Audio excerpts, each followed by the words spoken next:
Bismillahirrahmanirrahim. Assalamualaikum warahmatullahi ta'ala wabarakatuh. Alhamdulillahirabbil alamin wa sallallahu ala sayyidina Muhammadin wa ala alihi wa sahbihi wasallam. Amma ba'du. Apa kabar yang menonton semuanya? Mudah-mudahan ada dalam lindungan Allah Subhanahu wa taala, dimudahkan segala urusannya, dilancarkan perkara dunia akhiratnya, diluaskan seluas-luasnya rezekinya, kelapangannya dan kesehatannya mudah-mudahan senantiasa dijaga oleh Allah Subhanahu wa taala. Amin. Di tengah-tengah fitnah yang besar terhadap Refli Harun dan Dr. Tifa, ternyata Refli Harun sudah mengadakan konferensi pers, yang mana di dalam konferensi pers itu sangat bagus sekali karena akhirnya ya tidak membahas fitnah itu sama sekali. Itu dari apa yang saya lihat ya. Bukan podcast ini. Konferensi persnya itu sekitar 1 jam lebih. Dan saya sejauh yang saya simak begitu tidak mendengar satu patah kata pun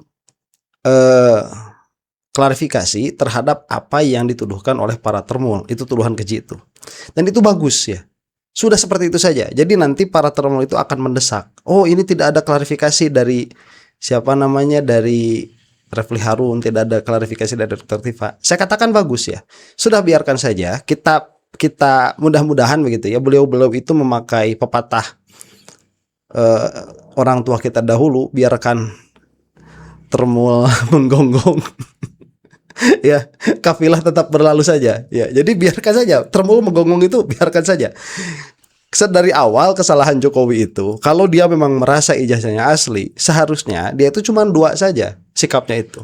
1, tunjukkan kepada publik, atau kalau memang misalkan tidak mau karena punya prinsip begitu ya, ini adalah dokumen pribadi dan lain sebagainya, Jokowi jangan bereaksi baik melalui dirinya ataupun melalui para termulnya. Seharusnya begitu. Jadi sudah diamkan saja, biarkan yang mengurusnya itu yang di bawah-bawahnya. Pak Refli sama Dr. Tifa jangan berkomentar sepatah kata pun tentang permasalahan itu, nanti juga mereka akan capek sendiri. Jadi kalau di dalam Ihya itu, di dalam kitab Ihya Ulumuddin ya, kemarin saya baca itu, jangan mau mendebat 2 orang. 1 orang yang sabar, 2 orang yang bodoh. Ini jangan didebat 2 orang ini. Kenapa? Karena orang yang sabar, kalau dia didebat, dia tidak akan mendengarkan. Ya, jadi kalau diomongin nggak bakal didengerin, biarin aja. Itu orangnya sabar tuh, bukannya kayak Jokowi ya, katanya sabar tapi malah melaporkan. Itu mah ya apaan? Dan kepada orang yang bodoh, ya, percuma orang bodoh itu didebat. Jadi malah bikin kita kesal begitu, karena nggak bakalan nyambung argumen dan counter argumennya. Baik. Nah, di dalam podcast ini panjang sekali. Saya sudah memetakan beberapa bagian. Cuman saya kira karena ini lagi hangat-hangatnya lagi setelah Lebaran, saya katakan kemarin begitu ya, sebelum pada waktu Ramadan itu saya katakan ini setelah Lebaran akan makin ramai. Ya ternyata kan betul saja, dan itu analisa mudah lah untuk mengatakan setelah Lebaran bakal ramai. Karena memang juga kenyataannya memang seperti itu. Nah, ini sepertinya begitu ya, kelompok orang yang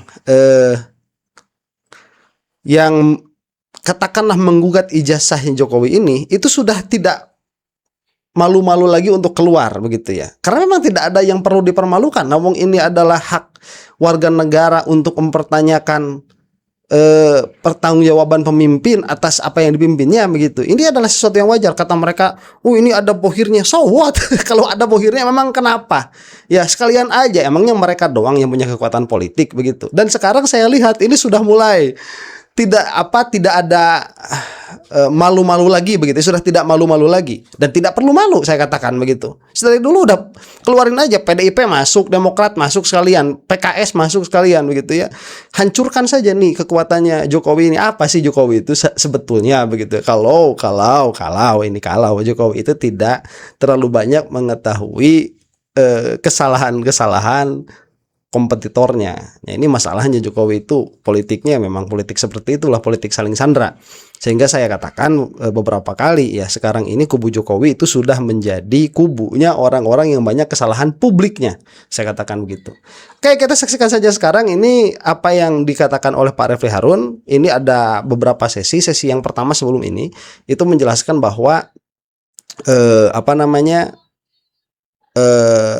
menjelaskan bahwa permasalahan pentersangkaan Roy Suryo dan Dr. Tifa dan Rismon termasuk di dalamnya dan kawan-kawannya itu banyak permasalahannya. Kemudian mengeluarkan undang-undang dan lain sebagainya. Nah, sekarang ini membahas tentang kedudukan hukumnya para pengacara masing-masing sikap, dan akan ada CLS itu ya. CLS baru tuh, gugatan citizen lawsuit yang baru. Kita saksikan saja. Ya, benar-benar clear ya. Jadi karena ini penggugatnya itu bukan Troya, bukan Tifa Roy Suryo, tapi penggugatnya adalah 17 warga negara, 9 jenderal, 6 kolonel dan 2 warga sipil. Maka kemudian yang menjadi kuasa hukum atau penasihat kuasa hukum ya dalam konteks ini karena perdata itu adalah tim dari Tokham yang sebenarnya juga tidak asing bagi teman-teman sekalian karena kerap juga mendampingi Mas Roy dan lain sebagainya. Nah oke, itu kan ya 9 jenderal, 6 kolonel dan 2 warga sipil. Itu sudah dijelaskan. Ini akan semakin menarik. Mudah-mudahan nanti para politikus semakin ke depan, karena ini permasalahan akan masih sangat lama, itu tidak malu-malu lagi untuk keluar. Sudah tampakkan sajalah ya. Mereka itu apaan sih? Itu dari press conference mengenai yang terkait dengan citizen lawsuit ya. Nah, jadi sekali lagi kawan-kawan semua yang belum familiar dengan Troya, setelah Rismon mengambil jalan untuk meminta restoratif justice, ya kan?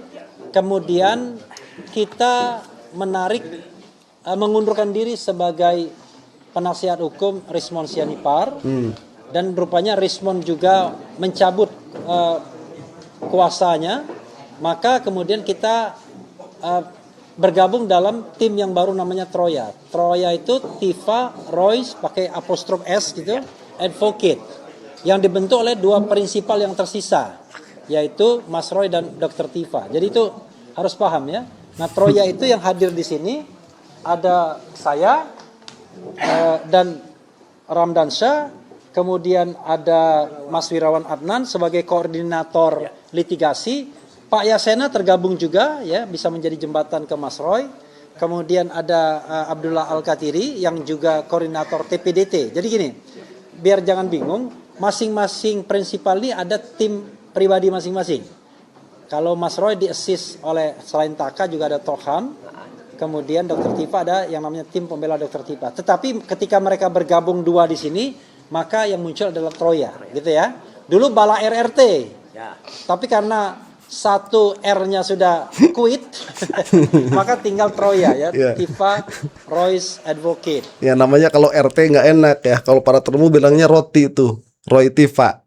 Gak apa-apa, kita itu cuman sekedar nama doang begitu ya, mau nama apapun bagus. Cuman Rismon ini sekarang kan jadi telenan, yang mana Rismonnya itu belum keluar sama sekali. Sejauh yang saya tahu ya, cuman baru kemarin aja ngobrol sama Farhad Abbas tuh. Ya, itu ya. Al-Katirinya pakai K ya. Ya. Nah, Al-Katirinya pakai K. Al-Katirinya pakai K ya, bukan Q. Nah, oke. Materi berikutnya yang ingin kita share adalah mungkin dengar-dengar tadi kaget-kaget kok banyak sekali gugatan-gugatan yang akan kita sampaikan. Begini saudara sekalian.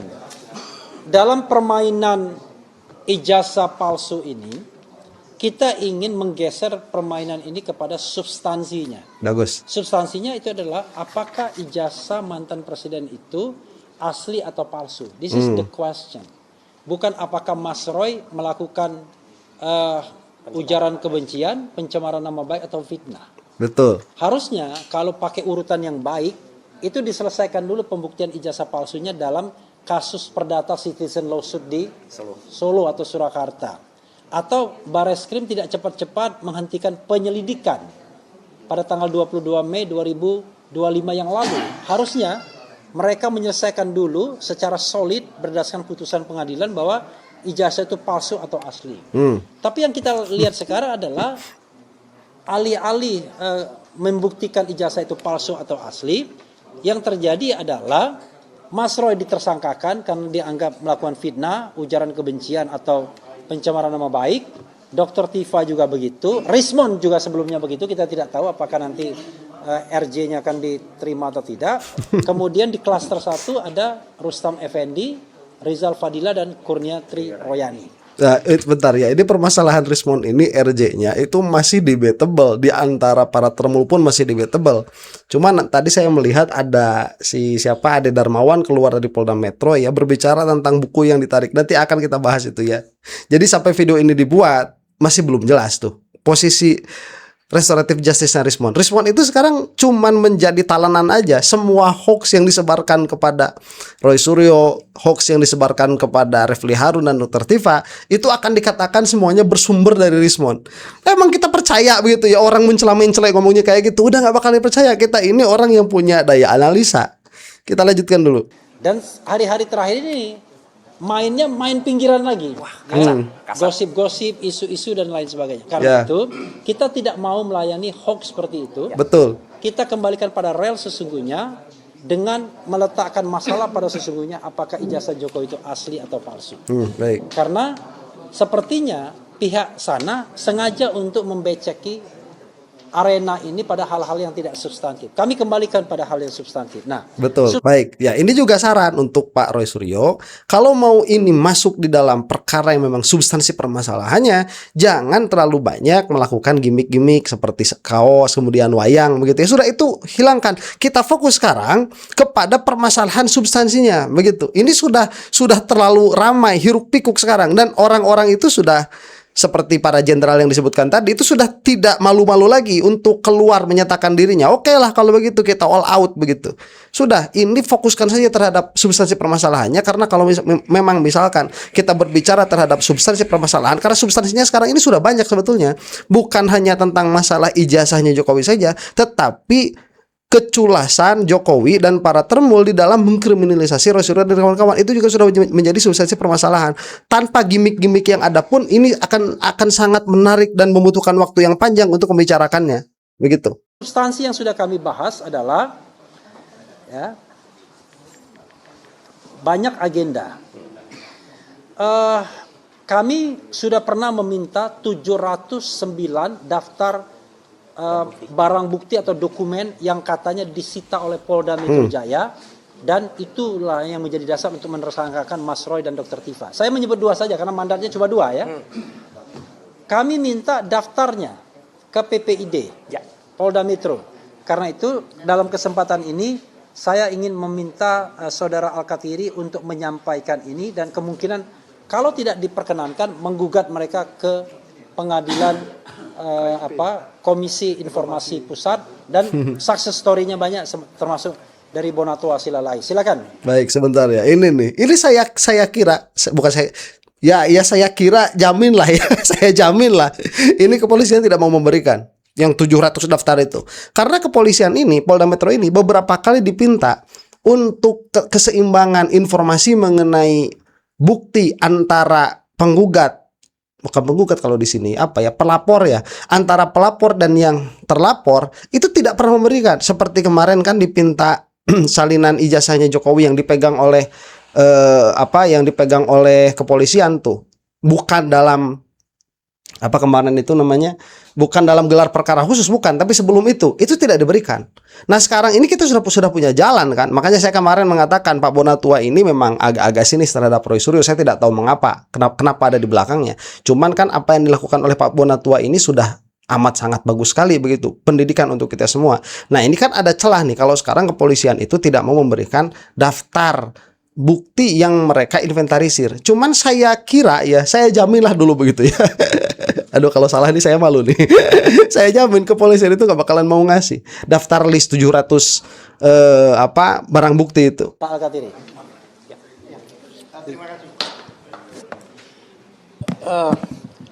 Berkali-kali kami katakan ya, masalah 709 ini adalah masalah 709 dokumen, yaitu dokumen yang dikatakan merupakan bukti surat oleh mereka. Yang mana dari 709 itu 505 kalau nggak salah itu dari UGM. Dan UGM memberikan berita acara, yang mana berita acara penyerahan ke Polda kami diberi tembusannya secara resmi. Oleh sebab itu dokumen resmi yang kami punya itu bisa dikatakan mungkin 98% ya itu dihitamkan. Oleh sebab itu, karena itu dokumen-dokumen itu adalah dokumen publik, yang mana banyak mengatakan bahwa itu jika sudah masuk ranah hukum maka tidak dapat lagi untuk kita dapatkan. Tidak seperti itu. Menurut undang-undang jelas, yaitu Undang-Undang Nomor 14 Tahun 2008, yaitu keterbukaan informasi, pasal 2 ayat 4 menyatakan jika demi kepentingan yang lebih besar, meskipun itu sudah masuk ke ranah hukum, maka harus diinformasikan, harus dibuka. Karena mereka waktu itu pada waktu PPID Polda ketika mengajukan permohonan, mereka menolak dengan alasan pasal 17A bahwa itu sudah masuk ranah hukum. Nah, kami counter karena ada pasal bahkan Undang-Undang Dasar 1945 pasal 28F menyatakan bahwa setiap warga negara berhak mendapatkan informasi, mendapatkan menganalisa dan sebagainya ya. Itu adalah hak warga negara, di backup oleh tadi yang saya katakan pasal 2 ayat 4. Nah kan sejauh ini betul kan, pasti ditolak itu. Anda yang menonton cerdas-cerdas kok analisa mudah-mudah seperti ini. Alah, pinta kepada Polda Metro, pinta kepada UGM, nggak bakalan dikeluarin. Karena mereka itu sedang menjalankan operasi oligarki, sedang menjalankan operasi monarki, bukan sedang menjalankan demokrasi. Itu yang dilakukan oleh kepolisian, Polda Metro saya katakan ya, dan UGM tuh. Itu yang sedang mereka lakukan sekarang. Makanya tidak ada transparansi sama sekali, nggak ada. Mudah itu mah, udah kebaca. Jadi begini, kalau sangkaan kita benar begitu ya, kalau premis-premis kita itu benar, kita itu bisa menganalisa atau memprediksi apa yang akan terjadi selanjutnya apabila analisa-analisa kita itu benar begitu. Dan sebetulnya analisa kita sudah benar kok sampai saat ini, bahwa kepolisian itu kan mudah sekali ya. Terlihat sekali kan oleh Anda yang menonton, itu jelas sekali kan kepolisian ini lagi jadi jongosnya Jokowi. Itu ketahuan sekali. Polda Metro ya, polisian Polda Metro ini sedang menjadi jongosnya Jokowi. Kemudian UGM juga menutupi permasalahan Jokowi, itu kan terlihat jelas di hadapan kita. Lah kemudian kalau misalkan kita sudah terlihat jelas seperti itu analisa kita awal yang amat sangat kuat sekali analisanya itu. Kemudian di belakang ada orang-orang yang ingin mengugat mereka untuk mengeluarkan bukti 500 sekian dokumen tadi. Kita kan dengan mudah, lihat jongosnya Jokowi kok mau dipinta transparansi, ya gak bakalan maulah begitu. Iya kan begitu kan? Ya. Kemudian setelah itu diberitakan, dipinta daftar buktinya tadi, jelas pada kenyataannya mereka tidak mau mengeluarkan itu. Nah, ini kan berarti antara apa yang kita analisa dengan kenyataan sama. Nah ini ya, jadi kemampuan berpikir analitis itu seperti itu, yang mana itu amat sangat mudah sekali terlihat jelas di hadapan mata kita. Yang sayangnya para termul itu tidak bisa melihat itu, dan yang bisa melihat itu menutup perkara itu supaya tidak kelihatan begitu ya, supaya orang-orang jangan melihat, makanya mengaburkan permasalahan begitu. Aduh, padahal ini nggak usah jadi profesor, ini bukan rocket science untuk melihat perkara sesederhana ini. Jika kepentingan itu lebih besar, yaitu kepentingan seluruh bangsa Indonesia, salah satu bukti adalah konferensi pers hari ini, para purnawirawan, jenderal dan polisi kalau nggak salah, bahkan ada dari mantan hakim agung, itu memasalahkan. Karena apa? Karena ada kepentingan yang lebih besar demi bangsa dan negara. Lah, kami sudah dapat jawaban sesuai ketentuan, kami keberatan. Keberatan itu sesuai undang-undang, kami sampaikan ke atasan PPID itu. Atasan PPID, kita beri waktu 30 hari. Kalau nggak salah ini sudah 10 hari lebih, ya kan? Jika sampai hari ke-30 kami tidak respon, dengan terpaksa kami akan mengajukan permohonan sengketa di Komisi Informasi Publik Daerah. Karena ini masalahnya Polda, kalau Mabes di KIP Pusat Daerah. Itu jika tidak ada respon, maka kami akan ajukan, kalau istilah umumnya gugatan, tapi sebenarnya itu permohonan yaitu ke Komisi Informasi Publik.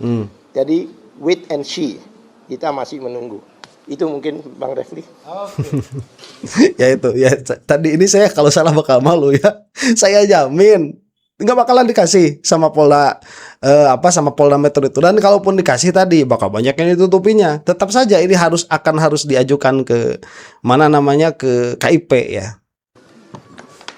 Saya ralat ya, KIP-nya KIP provinsi ya, Provinsi DKI. Ini mohon maaf. Itu tadi soal PPID ya, soal dokumen yang 709. Waktu gelar perkara khusus tanggal 15 Desember 2025, penyidik Polda Metro Jaya mengatakan mereka sudah menyita 709 dokumen. Kemudian memeriksa 22 ahli. Kemudian memeriksa, saya lupa, 127 atau 130 saksi. Coba bayangkan, untuk perkara yang gampang sesungguhnya, apakah satu lembar ijazah itu asli atau palsu? Tapi ya kita ikutin, kalau memang 709 dokumen itu apa saja sih dokumen yang mendukung? Iya, tadi saya sudah sampaikan. Tadi saya sudah sampaikan bahwa kita cukup meminta daftarnya sebagai bentuk transparansi. Dari situ kan kita nanti akan lihat mana yang relevan atau tidak untuk kita tindak lanjuti. Itu betul ya. Jadi perkara sederhana seperti ini, kepolisian itu sudah jadi termul, jadi akalnya juga sudah tumpul. Lah kok kenapa? Ini kan barangnya ada. Ini kan barangnya ada, sudah dijelaskan. Ngapain butuh saksi-saksi buat apa? Ini kan permasalahannya ijazah Jokowi asli atau tidak kan di situ. Ya tinggal ambil saja ijazahnya, yang mana itu sudah diserahkan oleh Jokowi, katanya kan demikian. Kemudian ini tinggal dites saja, kertasnya dites, fotonya dites, kan selesai. Nanti kalau misalkan dari apa yang dari apa yang dihasilkan di dalam penyidikan ini tidak diterima oleh para tersangka, katakan demikian, tersangka bisa mengajukan untuk menguji ini independen nanti di persidangan. Kan selesai sebenarnya, nggak perlu ada dokumen. Kecuali kalau memang ijazahnya itu hilang. Kalau ijazah Jokowinya hilang, baru kita akan membutuhkan saksi, kemudian bukti-bukti yang lain, ya sebagai lead, sebagai petunjuk, argumen bahwa ijazah itu memang benar-benar pernah ada, cuman sekarang sudah tidak ada karena hilang, kebakaran atau lain sebagainya. Itu baru kita membutuhkan tuh.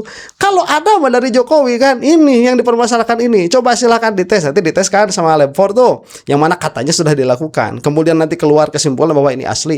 Lah nanti di persidangan kan Roy Suryo dan kawan-kawan bisa mengajukan itu ke pengadilan untuk menguji dengan uji independen atau uji dari pihak Roy Suryo, kan bisa. Makanya itu sebetulnya yang saya kira begitu ya, ditakutkan oleh Joko Widodo agar permasalahan ini tidak sampai ke persidangan, karena ini permasalahan yang amat sangat simpel sekali, tetapi dibuat ribet sekali. Dan subhanallah, keribetan ini tatkala dikeluarkan sebagaimana yang terjadi saat ini membuka borok banyak sekali pihaknya Joko Widodo ini. Jadi kalau saya mah begini saja ya, gak usah lihat Jokowinya tanda tanya apa gitu. Oh, itu adalah mantan presiden kita, banyak sekali jasanya, bla bla bla. Lihat sajalah yang mendukung Jokowi itu orang-orang macam Ade Darmawan, macam siapa itu Andi Azwan, kemarin tuh macam si Parbelak itu, orang-orang nggak jelas yang diomongin apa. Orang-orang tidak punya integritas, yang berani untuk berdusta, berani untuk berbohong, berani untuk meminggirkan permasalahan dan sebagainya. Ini adalah sebuah keadaan yang menurut saya begitu ya, dalam hemat saya jelas sekali permasalahannya. Itu PPID ya. Harap tenang karena materi kita agak banyak sedikit, gak apa-apa ya? Ya. Mumpung masih lebaran gitu. Dan tolong aspirasi sayap kiri atau sayap kanan jangan terlalu ribut. Walaupun mantan jenderal tetap kita peringatkan, ya kan? Oke. Nah, materi berikutnya adalah yang ketiga, adalah ini materi yang sesungguhnya tadi seharusnya rekan Munarman yang menyampaikan, tapi rekan Munarman tadi berpamitan, yaitu kemungkinan sudah kita rapatkan tadi, kita mengajukan juga gugatan citizen lawsuit, gugatan warga negara terhadap KPU. Karena kita tidak ingin KPU ini tidak bekerja berdasarkan prinsip-prinsip good governance, clean government, seenaknya saja. Karena setelah proses di KIP ketahuan kalau KPU ini tidak pernah melakukan verifikasi faktual terhadap ijazah Jokowi ketika mendaftar baik pada Pilpres 2014 maupun Pilpres 2019. Mas Roy mungkin bisa nambahkan. Ya. Bahkan dalam Legalisasi itu masih. legalisasi itu ada hal yang meragukan soal tanda tangan pejabat, yaitu Dekan Fakultas Kehutanan yang masa jabatannya 2012 ya. Iya, kok ternyata Kok di situ tadi. di 2014 masih tercantum namanya. Dan juga di dalam dokumen legalisasi itu tidak terdapat tanggal kapan legalisasi dilakukan. Jadi itu juga menjadi persoalan yang kemudian Baik. kita akan gugat KPU agar dia bekerja lebih baik gitu. Ya oke, ini KPU itu kan sudah tidak perlu diingatkan lagi ya. Banyak sekali permasalahannya itu. Yang mana tatkala ijazah ini kan kealpaan KPU juga tuh salah satunya. Kalau KPU saat itu melakukan verifikasi faktual, ini tidak akan sepanjang ini permasalahannya. Nah cuman kan KPU tidak melakukan itu. Saya tidak tahu alasannya apa. Cuman begini, kalau misalkan mereka itu punya alasan ya, misalkan tidak ada uji faktual karena kekurangan staff begitu ya, kekurangan personel, itu bisa kita maklumi apabila di dalam DPRD misalkan atau DPR misalkan, itu kan banyak tuh.